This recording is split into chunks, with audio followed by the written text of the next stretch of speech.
Number 10. Blackheath.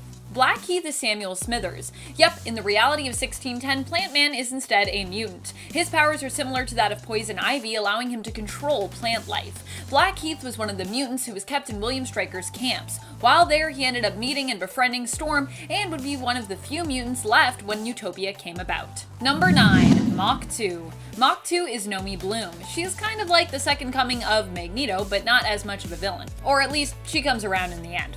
And not inherently as powerful as Magneto was. She can basically affect and control magnetic fields. Later on, she would see a power boost which would enable her to have more control over objects containing metal. Mach 2 is also known for being a rival to Kitty in terms of her leadership over the surviving mutants of Utopia. People are going to be like, what is Utopia? And I'm going to be like, don't worry. We're getting to that much later, but it's coming. It's slowly you'll get little bits of information. Number 8. Zorn. In the reality of Earth 1610, Zorn is actually Zorn, but is not the only version of Zorn. Wow, that sounded confusing. What I mean to say is that Zorn is his own person, Kuan Yin, but has a sibling who is also named Zorn, but with a Z. They were each given their powers as part of the Southeast Asian Republic's Super Soldier program. Zorn with an X is the one who you typically see clad in the color white. He is an amazingly powerful telepath and telekinetic. While both characters may have been introduced later and have been somewhat short-lived, they are both presented as being pretty powerful during their time in the comics. And friends, before we move on to this next spot, if you are loving this list, be sure to let us know by giving this video a thumbs up. Number 7. Zorn. This is the sibling I was telling you about. Zorn with a Z or a Z is Shen Yin, the brother of Zorn with an X. His powers are much darker in nature. It's actually believed in the comics that Zorn and Zorn were sort of destined to bring a sense of balance to the world and mutant kind, symbolically sort of representing yin and yang, black and white. Zorn's powers are basically akin to a black hole. He emits a black hole energy and can use his powers to manipulate gravity. In the end, Zorn sacrifices himself when he realizes that he cannot win in the war against the children of tomorrow. In his death, he effectively becomes a black hole in retaliation. Number 6. Gregory Stark. Gregory Stark is the twin brother of Tony Stark. He has less morals than his brother and is a more focused intellectual. Whereas Tony is known for his lavish playboy lifestyle, Gregory is not. In fact, that is one of the many things that Gregory always hated about his brother. He is the older twin, being born 20 minutes before Tony, and is not only more amoral, but is also more intelligent than his brother. Initially, he worked for S.H.I.E.L.D., but this was all part of a carefully planned world domination plot involving in part the overthrowing of S.H.I.E.L.D. superiors, leading eventually to Gregory being put in charge as director of S.H.I.E.L.D. Eventually, the Ultimates would learn of his plot and turn on him, defeating and killing him after the nanites in his bloodstream were disabled by his own brother, Tony. Number 5. Modi Thorson. Modi is the son of Thor and Hela. Don't worry, in Ultimates they're not related. Not brother and sister, nor uncle and niece. Still, it's kind of icky to imagine, but Thor was forced to sleep with Hela in order to give her a child, so that in exchange she would return him to Earth so that he could be with Valkyrie. Of course, this didn't end up working out exactly as Thor had planned, because Valkyrie ended up dying and then Thor ended up coming back, so they didn't really get to be together, but hey, good try. When Modi was a child, Thor locked him away for his own protection, but gave him Mjolnir so that he'd be able to escape when he was worthy. After escaping the room he was locked up in, now fully grown, Modi ended up using the Mind Gem to bend others to his will. His plan was to destroy the US and basically rebuild Asgard out of its charred remains, because at this point in time Asgard had fallen, there was no Asgard. Modi even managed to bend his father to his will, but was not successful in controlling the mind of Captain America. In the end, Thor broke free of his son's will and killed him. Number 4. Green Goblin. Of course, Norman Osborn needs to be near the top on this list because, well, he's Norman Osborn. But in the reality of Earth 1610, he's actually even more fearsome than his 616 counterpart. Norman got his powers after learning of the creation of Spider-Man through an Oz formula infected spider.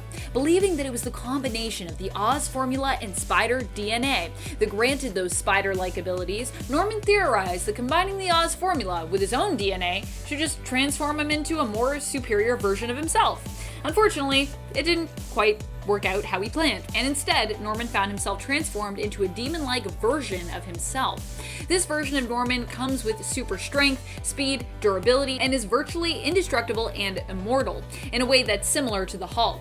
Every time he dies, Osborn claims he is resurrected. Osborn would also eventually make his way to the universe of Earth 616. But how did he get there? Number 3, Ultimatum.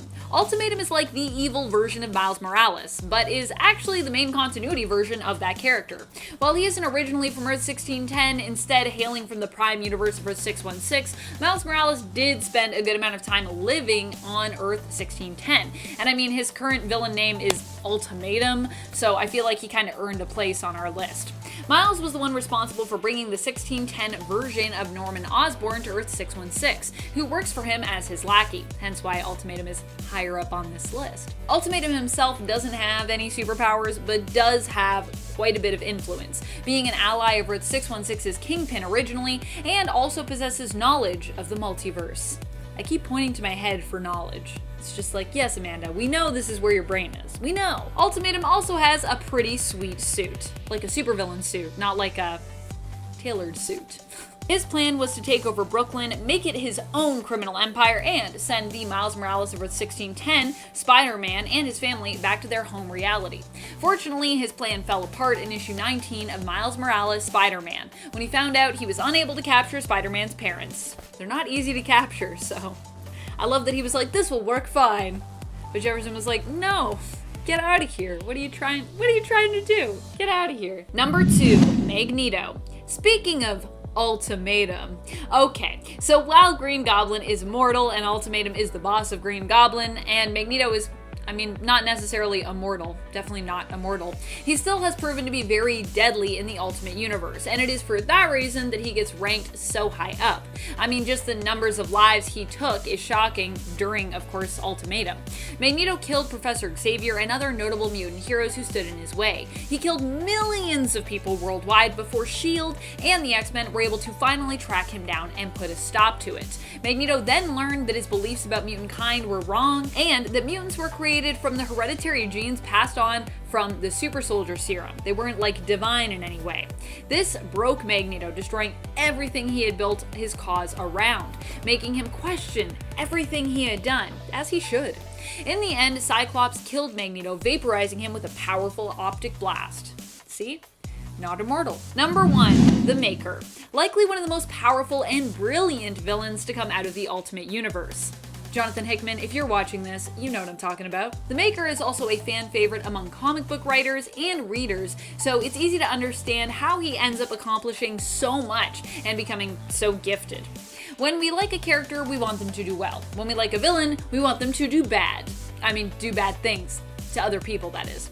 And the Maker, in that way, does not disappoint us. Initially, the Maker was known as Mr. Fantastic. He is the reimagining of Reed Richards if he were to turn to a life of villainy instead, which ends up happening after the Fantastic Four falls apart. Much of his power comes from his genius intellect and his fiercely and horrifically loyal dedication to the pursuit of knowledge and science.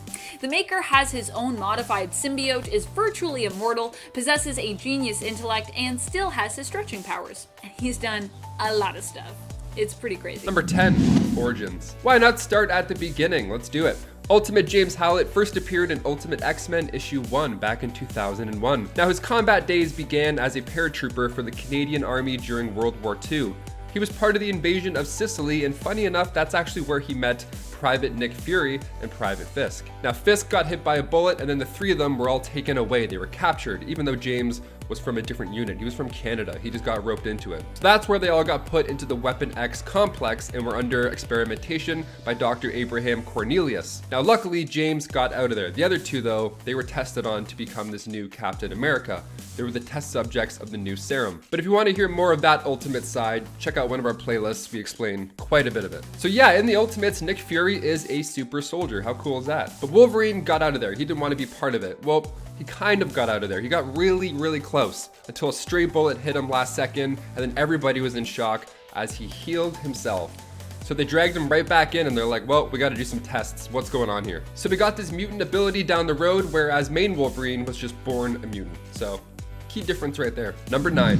mutant 0. So Dr. Cornelius was super into this guy, and then during these experiments, because obviously they wanted to pick him apart and see what the hell just happened, during these experiments they discovered this gene that when it's activated gives you superpowers, basically. So he came up with the term for them. He called them mutants, which is a great word, gotta admit. And James Howlett was mutant number 1. Well, actually, mutant 0 was his term. Now, the genome was spread around the planet over time, causing a few more mutants to pop around, just a few of them. And also, those scientists who like to experiment on James and others, they got what was coming eventually, because a mutant boy down the road had some Weapon X scientists as parents, and when he found out how they were treating James and others, well, he took out both of his parents and set James free. Yeah, that little boy was Magneto. The Ultimates are sick. And before we continue on with this list, if you want to go ahead and give this video a thumbs up, that would be really helpful for us. Or if you're feeling good today, maybe you want to hit that subscribe button. I mean, no pressure, but it's right there. Thank you so much. Let's get right back to the video. Number 8,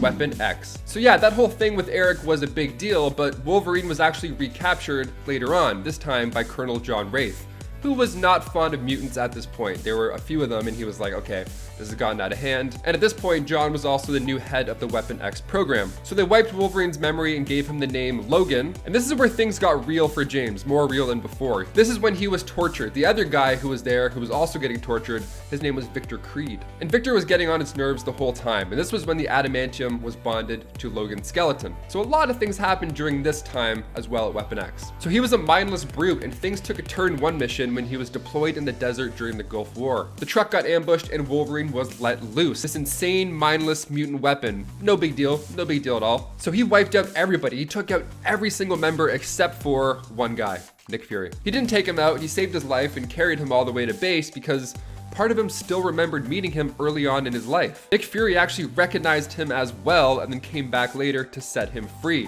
What goes around comes around. Number 7. Brotherhood of Mutant Supremacy. So Magneto, of course, becomes an evil ruler in this universe as well, and he and Charles once shared a dream about creating a safe haven for mutants called the Savage Land. But a few arguments later and a pole in the spine, and now Charles is in a wheelchair, they're not talking anymore. So now Magneto is full-on villain, and he creates this Brotherhood of Mutant Supremacy, and his first idea was to recruit Wolverine and attack the Pentagon. And that Savage Land ends up becoming the new evil headquarters, not a paradise. So Magneto wanted to take out Charles for good this time, not just paralyze him. He wanted him gone, so he sent Wolverine to get the job done. So Wolverine was undercover the entire time. Quicksilver actually almost blew it at one point, but Wolverine came through and impressed the X-Men. Number 6, Black Bolt. Black Bolt is already menacing over on Earth 616, at least I would say in modern comics he is, but on Earth 1610, he is really menacing. We see Black Bolt for an even shorter time than Crystal, but honestly it only adds to the mystery of the character, making him appear more intimidating. The colors by June Chung during his appearance in Ultimate Fantastic Four Annual Issue Number 1 really help the character to pop as well, and the pencils by Jay Lee also add to the presence of his appearance. He might not say much, but he really doesn't need to here. This is a very muscular, dark, and yet blindingly bright Black Bolt with the white lines of his costume reminding me of lightning. Black Bolt simply appears basically to destroy Attilan so they might find a new secret home, as their current one in the Himalayas has been revealed to the FF, and you know, it's supposed to be secret. Aside from that, he also communicates how disappointed he is in Crystal. Honestly, I would not want this Black Bolt to be disappointed in me. I would be like walking on eggshells with him if he was like, I'm slightly disappointed in you, Amanda. Or, you know, just stared at me and looked disappointed, because he couldn't really say that. He can only shout, well, he does shout to destroy Attilan, basically, that he's disappointed, so there you go. Even the rebellious Crystal seems to be affected by Black Bolt's guilt tripping though, agreeing to remain with her people despite being offered a place among the humans and the Fantastic Four. I mean, he doesn't even shout to destroy Attilan. What am I saying? He just says a word. That's also how powerful this version of him is. He's like, I'll just say a word, Crystal, your disappointment, and then it all just wipes away. Number 5, Medusa. Honestly, I would say pretty much all of the Inhumans at this point of the Ultimate Universe are the coolest versions around, hence why I have so many of them on this list, or at least, you know, one of the coolest versions of the Inhumans around. I would say the coolest though. I think they are the coolest. Medusa is no exception, possibly having my most favorite redesign when it comes to her character. The Medusa of Earth 1610 is still Black Bolt's queen, but seems to have been named for her familiarity and appearance to the Gorgon of Mythos. Medusa. This version of Medusa has snakes for hair. She also happens to be steadfastly loyal to her people. As I said before, we don't get to see too much of the Inhumans, but we do know that Medusa believes the Inhumans are basically superior to humans, and that distance should be maintained between their race and the humans in order to basically preserve their own culture and their own abilities. Medusa also expresses here that she has come to love her husband and accept him for who he is, despite the fact that he can never really show his love for her, at least not vocally, which apparently is like a really big thorn in her side because she seems to be very upset about it. She's like, Crystal, get over the fact that you don't want to hang out with us. Like, Black Bolt can't even talk to me, okay? If I can deal with that, you can deal with Maximus, okay? Let's just figure it out. Number 4, Hawkeye. Hawkeye actually has to be one of the coolest heroes in these comics, and no, I am not joking. The way they revamped this character was so impactful that the version of the character was a major influence on their MCU counterpart. When it came time to pen down what that Hawkeye would be like. Clint Barton in the comics is known for being a hot mess typically, but in the Ultimate Universe, he was much more secretive, but also had a family. Tragically, his family ends up being found and killed in the process of enemies trying to hunt him down. When he is captured and severely mistreated by said captors, what does? He doesn't hang his head, he doesn't give up, he escapes, using his fingernails, his freaking fingernails as weapons. It doesn't get more badass than that. This Hawkeye does not even need arrows to be a deadly threat. I don't often get to hype Hawkeye here on Top 10 Nerd, so I just want to say thank you Ultimate Universe for giving me an opportunity to do so, because I do like Clint Barton, but we don't often get to put him at the top of these lists, or near the top, so yay. Number 3, Miles Morales. I know this is kind of a hot take when it comes to Spider-Man. I know there's some people in the comments who are gonna be like, I think Peter Parker is the best version. And that's fine, that's fair enough. But I really love Miles Morales in this role. Now, we do also have a Peter Parker in the Ultimate Universe of 1610, but he doesn't really do much to stand out for me in comparison to his main continuity counterpart. And don't get me wrong, I do love Peter Parker, but Miles is kind of like a breath of fresh air in some ways in comparison to the age-old hero. Why? Well, Peter has a tendency to be like really hard on himself. And aside from that, he's surrounded by tragedy at times. Honestly, there are runs where it feels like every time Peter turns a corner, a new tragedy might just be awaiting him around that corner. Miles actually has a family still living, and while he did lose his mom in the Ultimate Universe, it never really felt like a constant, unresolved loss, like the death of Peter's Uncle Ben or his first love Gwen Stacy on Earth 616. And Rio, Miles' mom, is actually back now that the 1610 Miles has been permanently displaced, taking up residence in the 616 reality, and his family obviously is there with him. Miles also just has super cool powers. On top of much of what Peter has going on, Miles can also camouflage himself, and he has Venom Blast powers, so gotta give it to him. Sorry. Number 2, Gwen Stacy. Gwen Stacy is such an underrated character in the Marvel Ultimate Universe. On the Earth of 616, Gwen is, well, she's dead. Or she's probably dead. She might be showing up again soon, apparently, but it's probably a clone or a trick or something. I don't believe it's the original Gwen Stacy. She's been dead and gone for many years. I don't think she's ever really gonna come back. In the Ultimate Universe, Gwen also kinda dies, but also kinda doesn't. She's killed by Carnage, not an alien symbiote, but kind of a lab-made one in this reality, and in essence, her consciousness becomes merged with it, meaning that Carnage becomes Gwen, and Gwen becomes Carnage. So yeah, as freaky as that sounds, in the Ultimate reality, Gwen Stacy lives on as Carnage. It's freaky, and it's cool. Well, you might think this is the same as a clone Gwen in the 616 universe. It's not really. Because 1, she has the power of Carnage, and 2, she is an 100% exact biological duplicate who also possesses Gwen's mind up to the point of her death, which not all Gwen clones in 616 have, allowing Gwen to continue to grow and develop as she would have as a human, but simply with superpowers. Well, she only has superpowers for a bit, sadly. She has them until Eddie Brock's Venom assimilates Carnage, leaving her devoid of the symbiote and her powers going forward. I kinda wish she had stayed as Carnage, but it's fine. When she was Carnage though, I think that was super cool. Even though I know it was freaking her out, I thought she could have maybe become the new Carnage. That would have been neat. Number 1, The Maker. The Maker is the alternate version of Reed Richards. I actually have always felt that Richards might make a better villain than a hero, and The Maker seems to have been this thought made manifest. Living proof. Well, fictional living proof. The Maker initially started out as a hero, leader of the team known as the Fantastic Four. However, in the Ultimate Universe, his and Sue's future of marital bliss was not as much guaranteed. And in fact, after the tragedy of Ultimatum and Sue Storm turning down his marriage proposal, Richards got a different perspective on life, which inevitably turned him into a villain. In this universe, Reed had a rough childhood, and part of where his villainy started was in turning on his family. A family that had mistreated him as he saw it for years. Yeah, in this reality, Reed commits patricide and matricide to get back at his parents. Very counter to his Earth 616 alternate, and that version's relationship with his family, which much better than this one. And speaking of knowledge, let's get counting. Number 10, Marvel's Lifeline. One of the best things about the Ultimate line was what it did for Marvel as a company and a publisher. It provided a lifeline to Marvel at a time when it needed it the most. The comics industry bubble that once had made collectibles so valuable had burst. The hype and demand of the early 90s had vanished completely, leaving Marvel with tons of comics printed that would simply not sell. With the demand gone and production costs putting them into the red, Marvel was forced to sell off licenses to some of their best characters. This is how Sony got the rights to Spider-Man and how Fox got the rights to X-Men. And it's what prompted Marvel to change things up and create the Ultimate Universe. The Ultimate Universe was meant to be something fresh and new, free of continuity and ultimately more gritty, realistic, and with an edge. Amazingly, the new line of Ultimate Comics did well. So well that it provided Marvel with the stability it needed to recover. Without the Ultimate line, it's possible that we might not have the Marvel stories, animated series, films, or comics of today.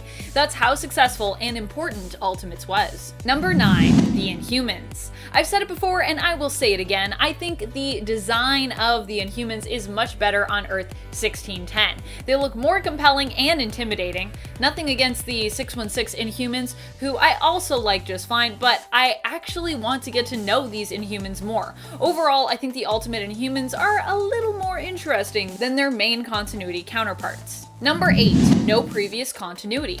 One of the best things that the Ultimate Universe and line offered readers was a fresh start, meaning that years and years of comic book history didn't really apply here. The idea was you didn't have to know what had gone on in the past or what was going on currently in the comics to just jump into a book, with comic book continuity being a concept that many new readers still find daunting today. This was freeing for consumers because it meant you could buy in without having to worry about potentially being confused because something from 20 years prior came up that you needed to understand in order to know what was really going on in the story. This wasn't the case for Earth 1610. At least, it wasn't the case to begin with. Freedom from continuity meant more creative freedom for writers, but unfortunately, Ultimates really only started as new reader accessible, but quickly became bogged down with intricate storytelling and details. It even ended up having retcons as well, which might confuse readers jumping in later on, with the first Ultimate Iron Man series being so out there that Marvel decided to retcon it out of existence, instead turning it into a ridiculous anime show set in the same universe, but that wasn't actually considered to be the true story of Iron Man. So that comic basically became like non-canon. Number 7, Sue and Reed splits. Finally, this reality is one where Sue seems to be more aware that Reed can never really fully commit to her. He proposes right before Ultimatum goes down and they are faced with a giant wave as a result. Sue manages to push the wave back but slips into a comatose state as a result, prompting Reed to go out looking to punish the villains and abandoning Sue, leaving her with the Thing, aka Ben Grimm. In the Ultimate Universe, Reed and Sue actually don't end up together in the end. In fact, Sue, after she's revived, finds out about a sinister plot of Reed's, realizing that he has become a villain.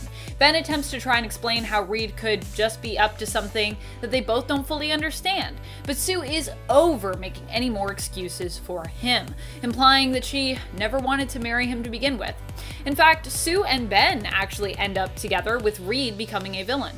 For some reason, I actually find this to be just a better fit for these two characters, just in terms of their overall paths. As much as they've had some pretty sweet moments together on Earth 616, the couple has also had major problems over the years that sometimes seem just to get swept under the rug so that we can try to keep them together without any resolution of those problems.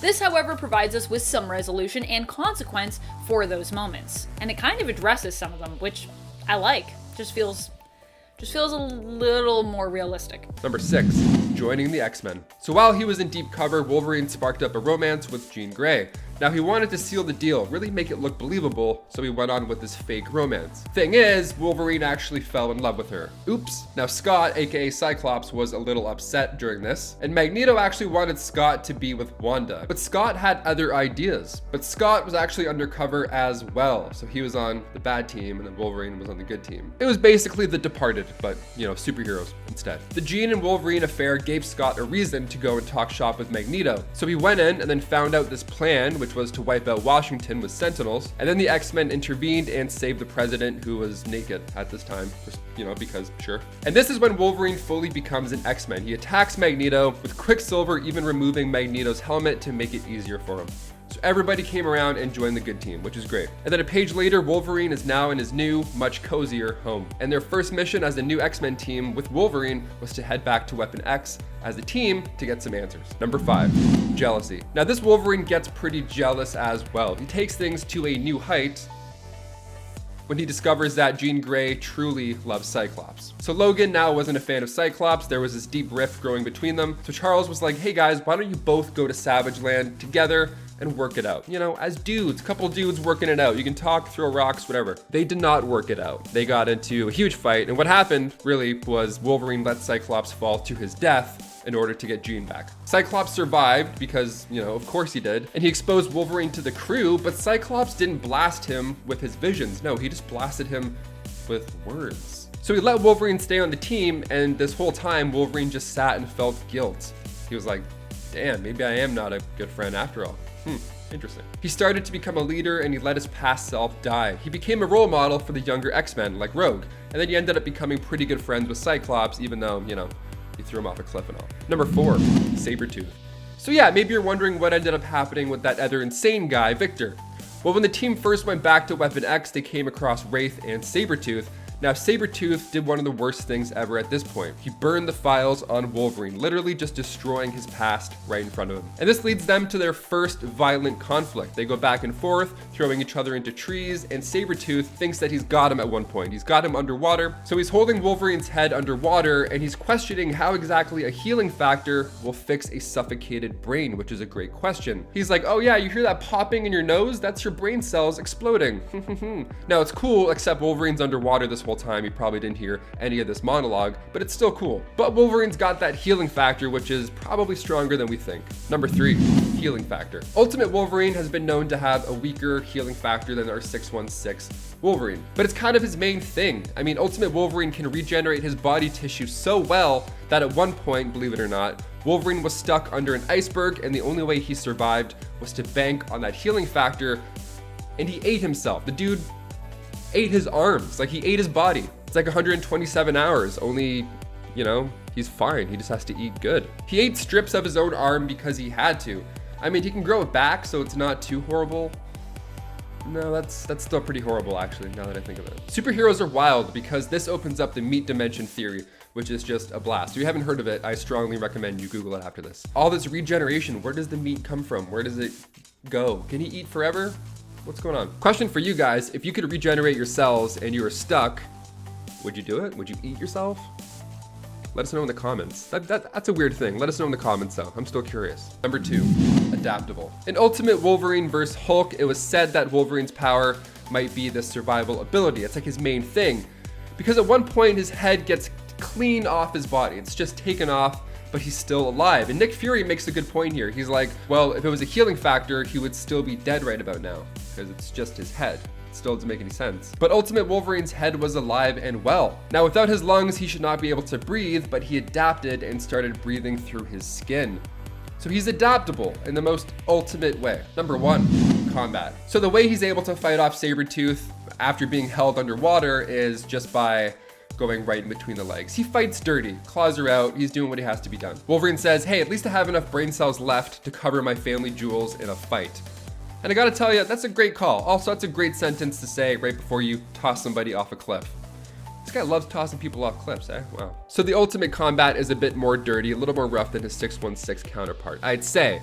But that's because he kind of has to be, because his healing factor isn't as strong as a 616, and even his adamantium skeleton is not that helpful. Adamantium is weaker in the Ultimate Universe, fun fact. But even so, one time Magneto ripped his skeleton out of his skin and Wolverine had to regrow his entire body back.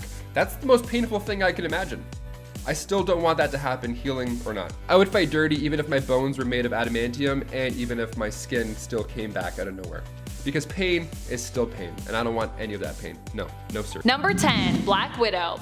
The Avengers in the Ultimate Universe are different from their main continuity counterparts, as while the Avengers in 616 are a team of bona fide heroes brought together by massive and often global threats, the Avengers of Earth 1610 were brought together by Nick Fury, and are often a team composed of former villains and kinda anti-heroes, people less marketable generally than 1610's Ultimates, which are like the equivalent to the 616's Avengers. Instead, the Avengers from 1610 end up becoming more comparable to DC's Suicide Squad, a team of reluctant participants who are forced to work together to complete missions for S.H.I.E.L.D. and Nick Fury. Monica Chang, however, was not one of the more criminal-based members of the team, and instead was the new Black Widow. She was given the mantle of Black Widow after the death of Natasha, who it turned out was a traitor to S.H.I.E.L.D., the Ultimates, and the USA. Monica was with the Avengers team from day one, joining them on their first mission to apprehend Steve Rogers, aka Captain America, and locate and put a stop to the Red Skull. Monica doesn't have any superpowers, but is a trained agent of S.H.I.E.L.D.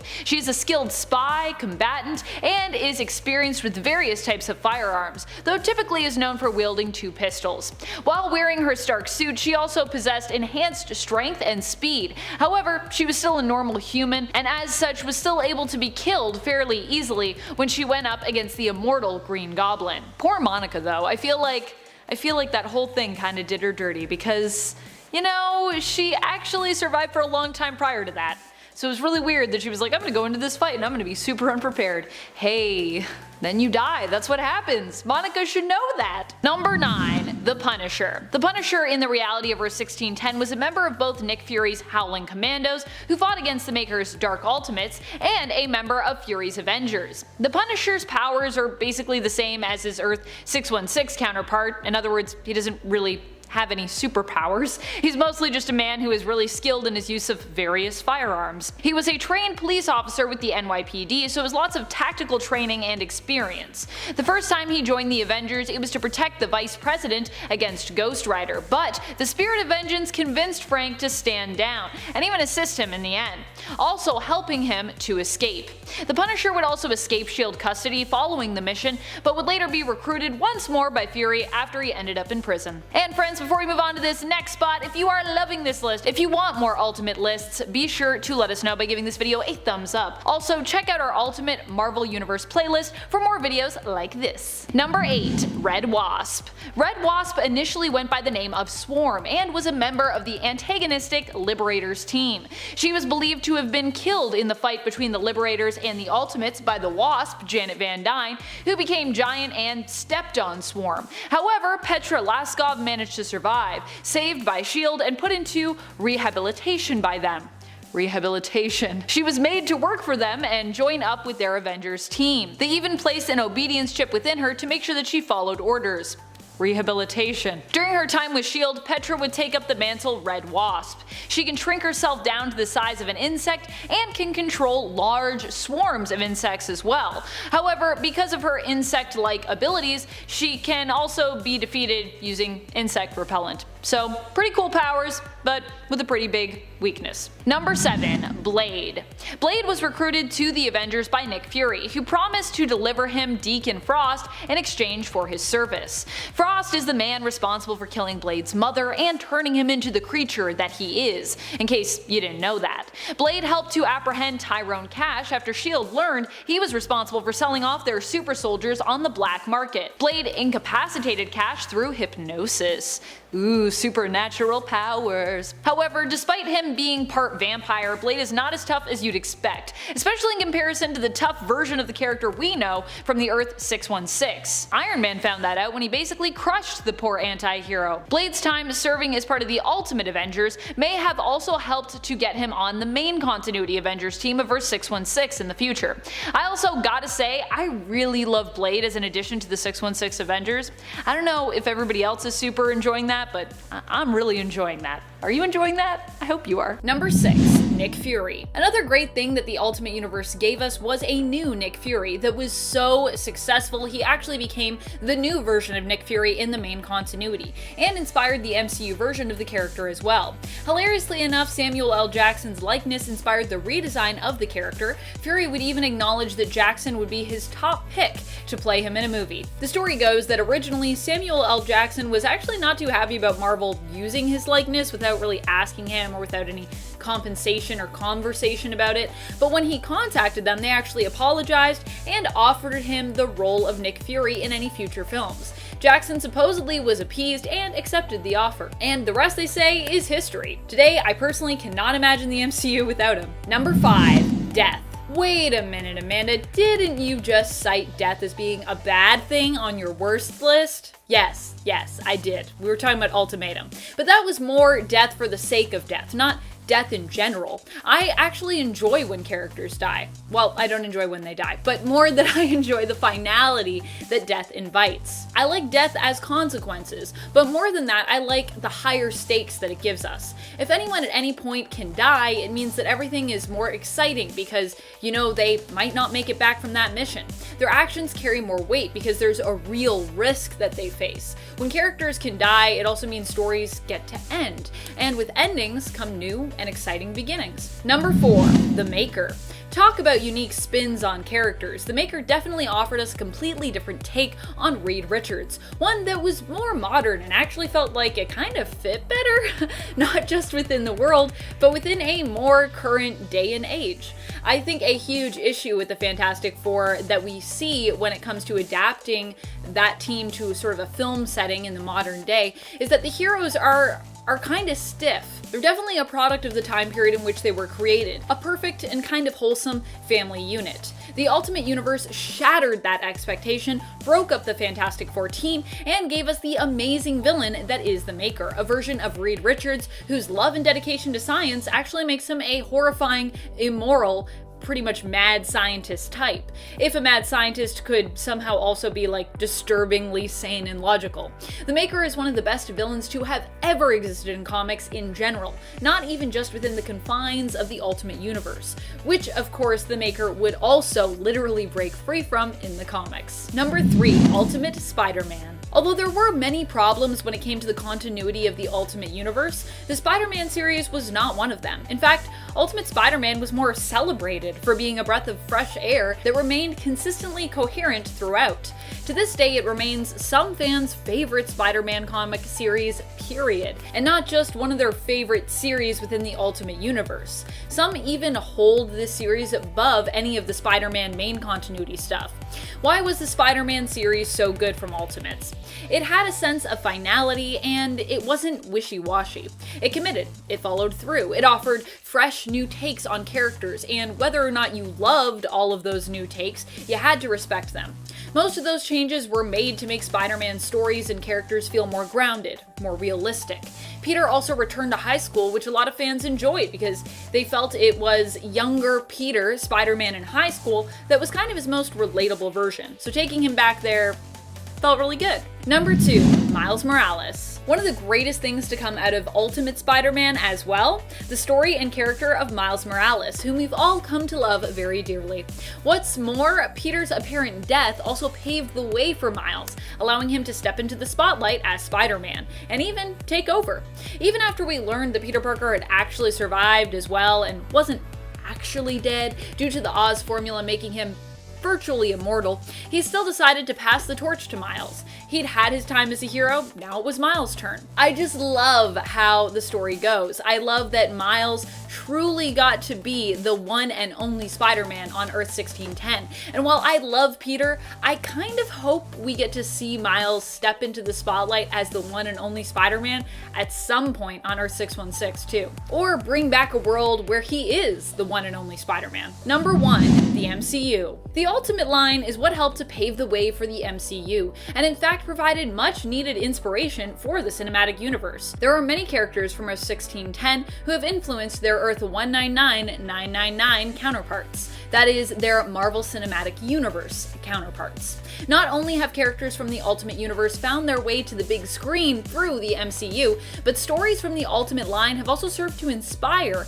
some of those told to us in the films. Number 10, Maximus the Mad. I just like the look of Maximus the Mad here. We don't get to see too much of him or the other Inhumans, but what I like about him and them is kind of just that. They're more alluring when they're kept mysterious. Maximus, in case you didn't know, is the brother to Black Bolt. In the Earth 616 universe, he is known as Maximus the Mad, as I believe he's also known here. He is often depicted as such in terms of his appearance in the 616 continuity, and is also made to look somewhat more flamboyant in comparison to his Earth 1610, his Ultimate Universe counterpart. I do love that Maximus just looks like a normal dude in the Ultimate Universe, because also I just feel like just because you're mad doesn't mean you look different, you know what I mean? You just look normal. I think that actually makes him more frightening to me as well, that he just looks so normal, so average, especially among the rest of the Inhumans, who all look pretty freaky, stand out, and honestly somewhat monstrous here. This more bleak take on the whole group in the Ultimate Universe makes me want to see a film version of them that was more of like a supernatural horror, especially considering they consider Attilan to actually be like a heaven here, yet it's so dark. I believe based on this depiction, there could be promise in something like a supernatural horror film version of them. Number 9, Gregory Stark. Sorry Arno, move over, Gregory is here. I like Arno Stark, okay, but Gregory was a pretty cool villain to have, and he wasn't the secret brother of Iron Man either. Gregory is actually not just known, he's often more well liked than Tony is in the Ultimate Universe, at least initially. Tony is seen as being a bit of a loose cannon in comparison to his older twin brother, you see, who constantly has things way more together and is also super wicked smart. But that also works well for Gregory's character, as he also turns out to be, you guessed it, a bad guy. Of course, no one can be that good. We should have known. Gregory manipulated S.H.I.E.L.D. in order to get full control of it, and when all the pieces were in play, basically attempted to take over the world. He had to be taken out by Tony Stark, but in a much more permanent way than Tony when he dealt with Arno in the Earth 616 reality. Tony, in part, actually helped to kill his brother. He used an EMP to disrupt his nanites, which made Gregory critically vulnerable to an attack from Thor.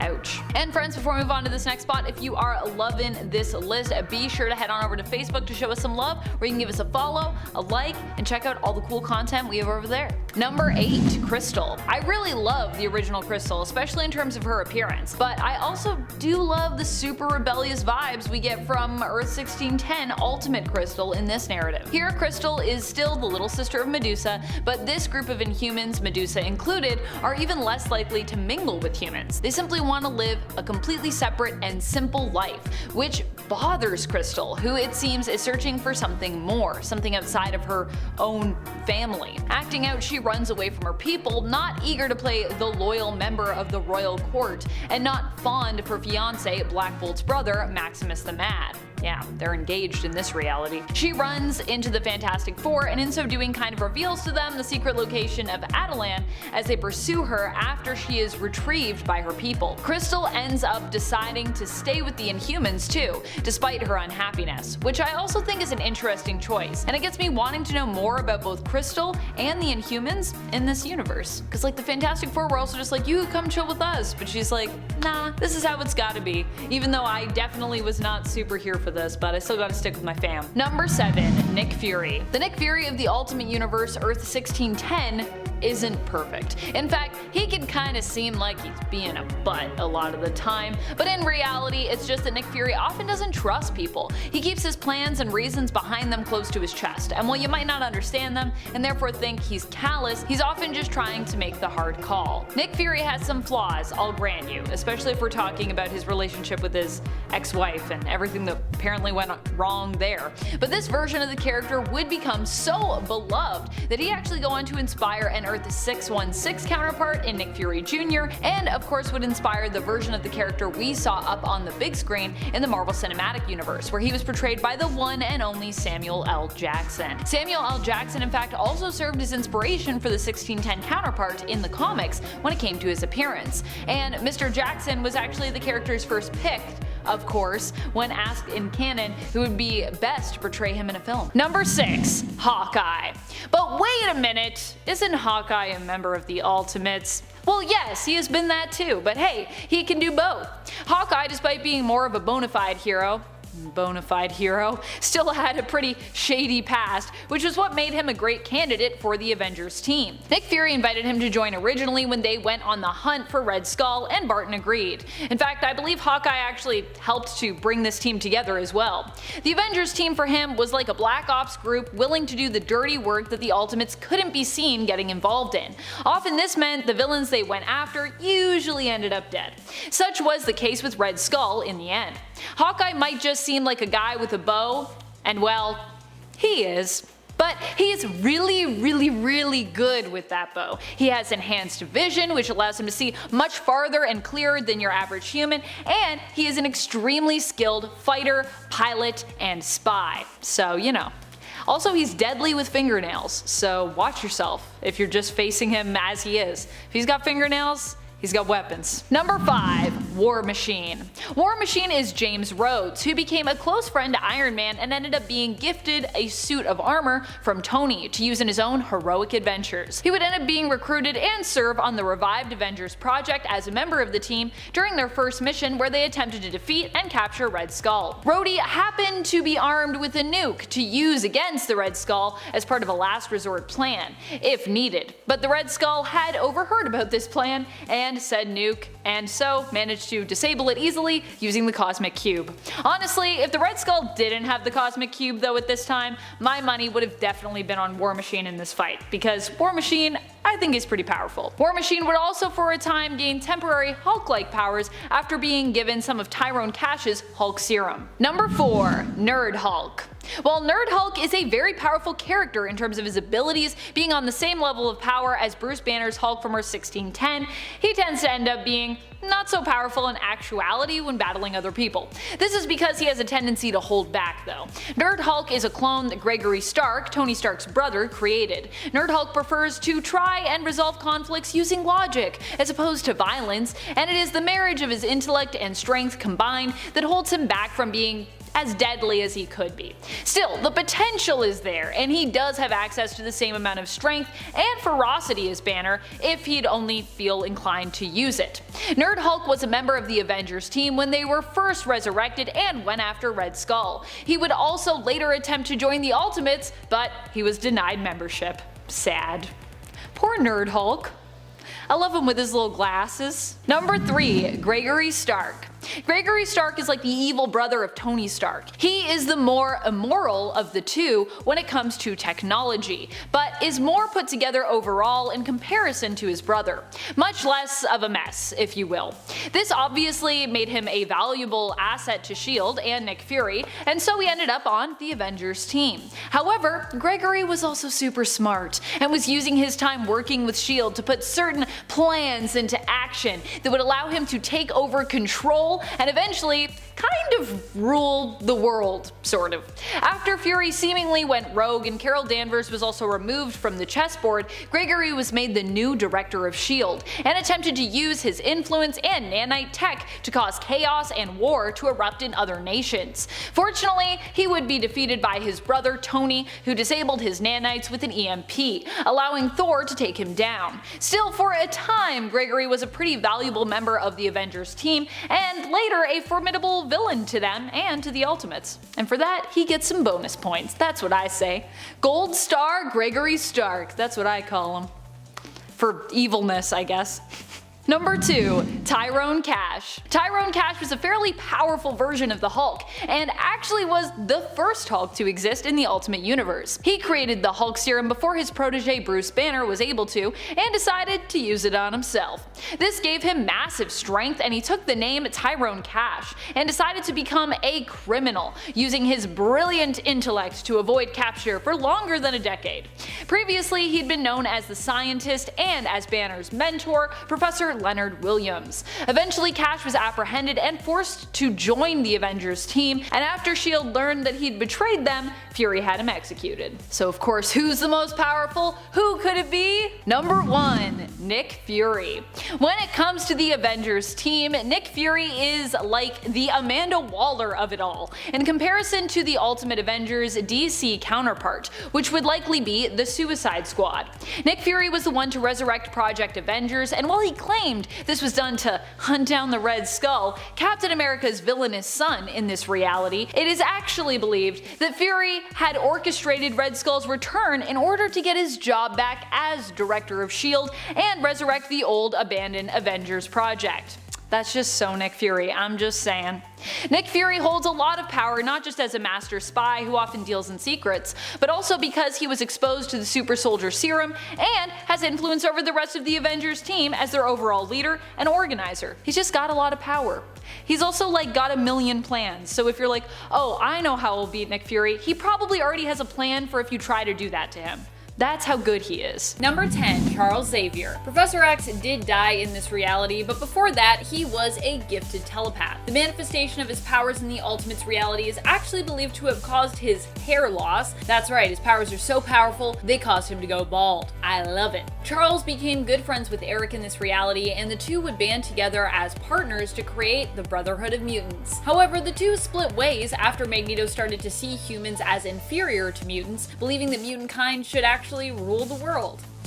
And in case you didn't know, that's what leads to Professor X's death. Number 9. Captain Britain. Captain Britain was the brother of the original one to hold that mantle, Brian Braddock. James Braddock Jr., Brian's brother, took up the mantle of Captain Britain after his brother ended up in a coma. He is considered to be slightly stronger than the original and would go on to try and help Thor fight against the Children of Tomorrow. Captain Britain was one of the few to survive that battle. He'd also end up later on serving on the Ultimates team. And friends, before we move on to this next spot, if you are loving this list and you want more lists like it where we explore alternate realities, be sure to show us by giving this video a thumbs up. Number 8. Daredevil. Matt has a story that is similar to his origins in 616, but is also unique in how much more personal his connections are to, well, pretty much everyone around him, and how much enemies and allies influenced his choices to become a hero and defined what being a hero means to him. Matt Murdock, like his 616 counterpart, was also blinded at a young age, but found his other senses enhanced. His father also died after refusing to cooperate in a fixed boxing match. However, in this reality, Kingpin was directly responsible for his father's murder. Like in the reality of 616, Daredevil's experience, training, and enhanced senses make him a gifted fighter. Number 7. Spider-Woman. In this reality, Jessica Drew has a completely different backstory. She is actually the clone of Peter Parker, made to be an exact copy of him, but female. As such, she has all of his memories. Initially, she was intended to be used as a government weapon, repurposed and trained as an agent, but she and the other Spider clones they made escaped. Jessica would go on to keep her memories, but separate herself from them and Peter, taking her own name and carving out her own life for herself, though still acting as a hero. At one point in time, she was a member of the Ultimates, much like how Jessica Drew of Earth 616 is a well-known member of the Avengers. Number 6.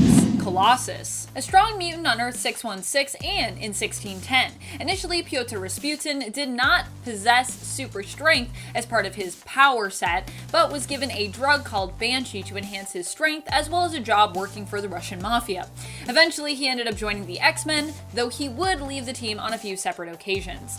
He'd managed to hold off Scarlet Witch, save a submarine that not even the Ultimates were capable of saving, and defeat Proteus, David Xavier, Xavier's son, who threatened the entire world with violence, traveling around and targeting international landmarks the world over. Differences between Colossus of Earth 1610 and that of Earth 616 is that here he isn't inherently strong, as I said before, in his steel form, but needs Banshee to give him that boost. And he's also gay. He even for a time dates fellow mutant Northstar. Number 5. Jimmy Hudson. Jimmy Hudson is the son of Wolverine. He also inherited his claws, superior senses, and regenerative healing factor. Like his dad, it's believed that his powers may actually be based in survival as opposed to just healing, with James being seen as adapting to survive injury or harsh environments as needed. Unlike Wolverine, Jimmy can choose to coat his claws in metal, as this is actually part of his power set, and it's believed that only his claws end up being coated, not the rest of his skeleton. Jimmy was a crucial member of the mutant resistance, which fought against Sentinel and militia attacks that threatened to wipe out the mutants. In the end, the mutants were victorious and were given a choice of going to live on their own piece of land in Utah or taking a cure for their mutation. Jimmy was one of the few mutants who decided to keep his powers. Number 4, Storm. Initially in the Ultimate Universe, Storm didn't have great control over her powers, and mostly got by stealing cars, but after the X-Men took her in, she learned how to control and even master her powers, allowing her to become one of the most fearsome and powerful mutants around. Ultimate Storm is so cool. Storm is so fast, she has been shown to be able to catch people who are falling in midair, dodge bullets, and even keep pace with a plane. Impressive considering planes on average travel at speeds over 540 miles per hour or over 870 kilometers per hour. That's fast. She's also likely not someone you want to tangle with, as even when she takes hits in battles, she tends to keep fighting or instinctively strike back. Using her lightning storm and weather control powers, she's also managed to defeat multiple opponents with one single attack, whether they be Sentinel opponents or human opponents, and in some cases, even killing them. I think at one point she kills like 11 people at once, and it's just like, okay.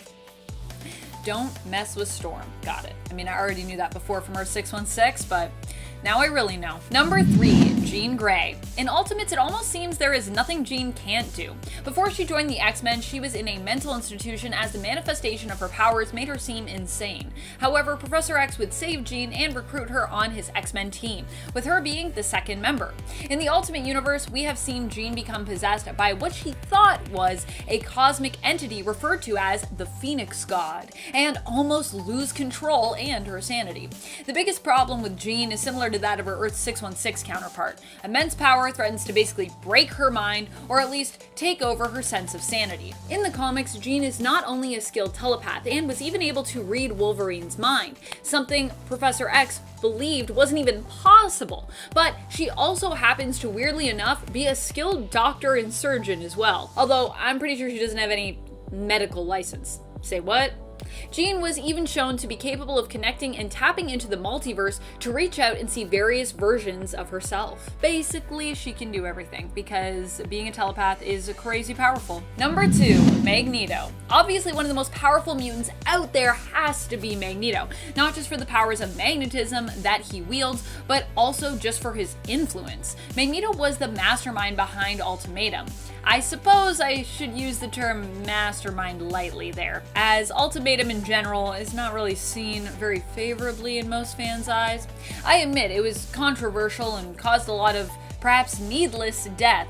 In fact, I would say it was needless death. But you have to acknowledge just how much of a threat it painted Magneto out to be. While I'm not sure about Magneto basically committing genocide as a victim of one himself, you have to admit that this made him one of the most fearsome characters in all of the Ultimate Universe. And for Magneto, there is power in fear, even though oddly enough, it is usually fear that tends to power the hate that he often stands up against. Number 1, Kitty Pryde. One of the most powerful characters as a leader especially. She ends up becoming the ruler of the mutant tent nation that the mutants dub Utopia. This is a portion of land in Utah that the mutants who choose not to accept the cure are given. In fact, all those who refuse to take the cure are forced to live there. Kitty ends up fighting a war against Jean Grey in the Ultimate Universe as well, because Jean wants Kitty to join the mutant nation that she was put in charge of ruling after the death of Zorn with an X, Xian. But Kitty refuses to bring their people together. Kitty is such a good leader, she even steps down from her title as the leader of Utopia to help ease the target on her own people's backs because of her and Jean's conflict. Kitty and Utopia would end up winning that war, and Kitty would also play a crucial role in defeating Galactus as well. Also, I gotta say, that whole World War X thing, it was pretty weird. Number 10, Kraven the Hunter. Kraven on Earth 1610 is actually the star of a show, following him as he hunts down dangerous and exotic animals. He planned on hunting Spider-Man to improve his show's ratings, but was exposed as a fraud when Spider-Man handily defeated him with one punch. Obsessed with getting revenge on Spider-Man for costing him his reputation, his job, and apparently his wife, Kraven experimented on himself, transforming himself into a lion-like monster. Eventually, he would go on to join the Sinister Six and continue to try to fight and kill Spider-Man. Kraven is a skilled tracker, and after his experimentation had superhuman levels of strength, speed, and endurance, becoming a much more fearsome opponent. Much more fearsome. Number 9. Prowler. Prowler is an interesting villain because when Miles Morales was moved over to Earth 616 after the destruction of Earth 1610 and the amalgamation of the Marvel Universe into Battleworld, Aaron Davis, Miles' uncle, also survived. Aaron Davis used to be partners in crime with Miles' father, his brother, Jefferson.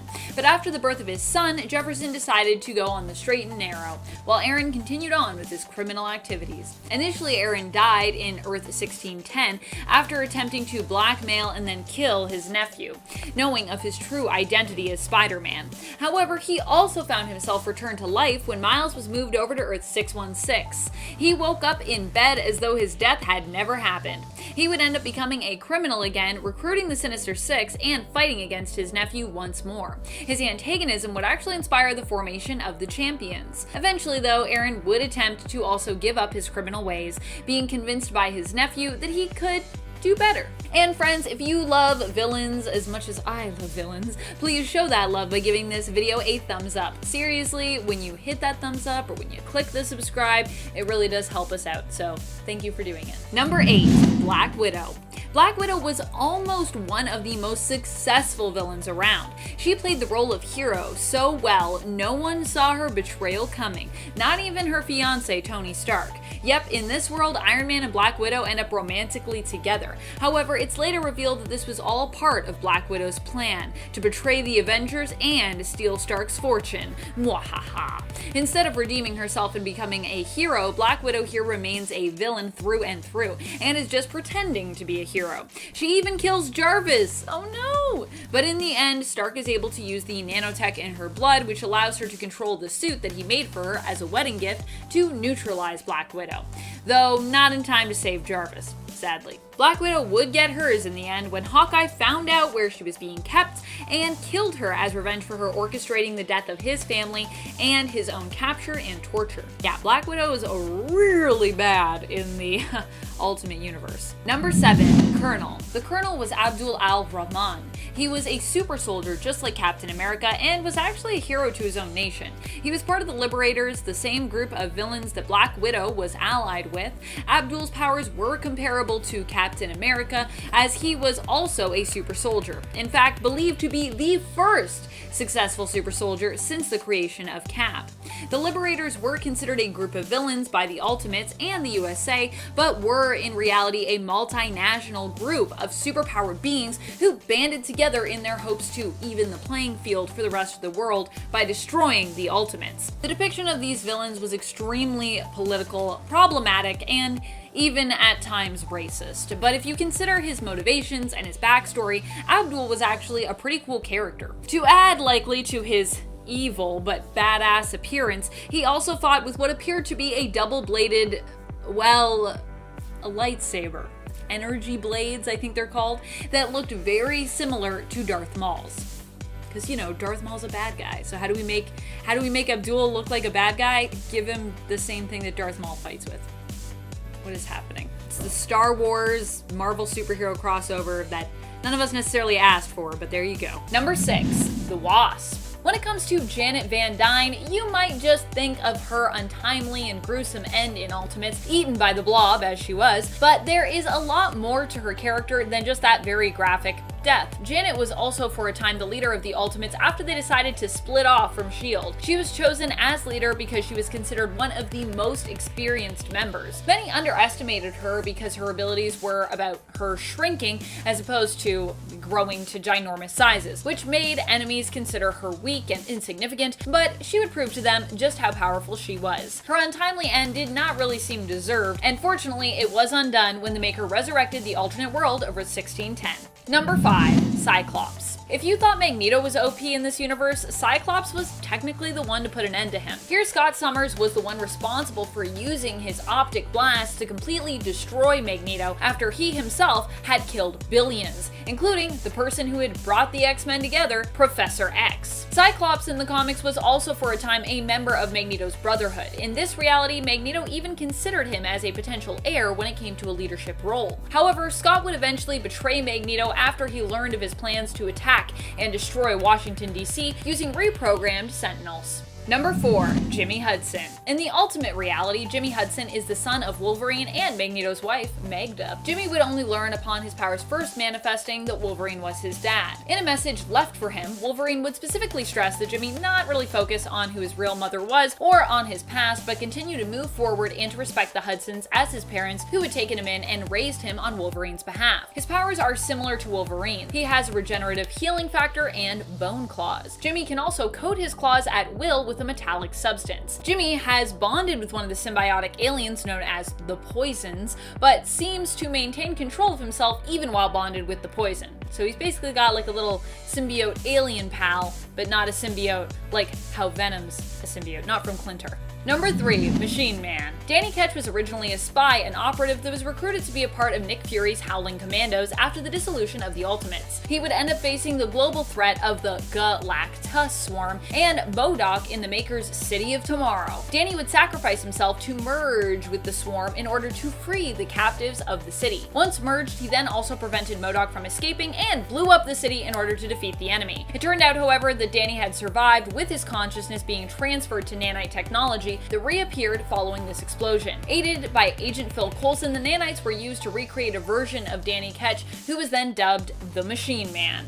Number 2. Storm. Storm was invited to join the X-Men team by Jean Grey, who managed to save her from the police who were attempting to apprehend her because she had stolen a car. Initially, Storm had attempted to ditch Jean, thinking that she was working for Magneto, but when she learned of Professor X and his more noble mutant cause, she agreed to join. Her powers were more unpredictable and hard for Storm to control initially, with her not necessarily being established as one who had been worshipped as a goddess. However, over time training alongside the X-Men with Professor X, she would become a formidable fighter, hero, and X-Men member. Also, pretty much in every reality, Storm is just super OP. Number 1. Jean Grey. Just like in the main continuity of Earth 616, Jean is considered one of the most powerful characters around. Here, however, at least she has some pretty big problems to wrestle with on top of all of her power. When her powers first manifested, others thought that she was insane, which meant that Professor X ended up meeting with her and recruiting her from a mental institution. Initially, Jean also wasn't even sure if the Phoenix Force was real or not. Was it some intergalactic god, some manifestation of her own powers which were growing and expanding, or a demon seeking to destroy the planet? Her mental health has always been the counterpoint to her power, as Jean questions her own sanity in the Ultimate Universe, and yet she still wields godlike power. A deadly combination, but of course, Jean does her best to wield it wisely.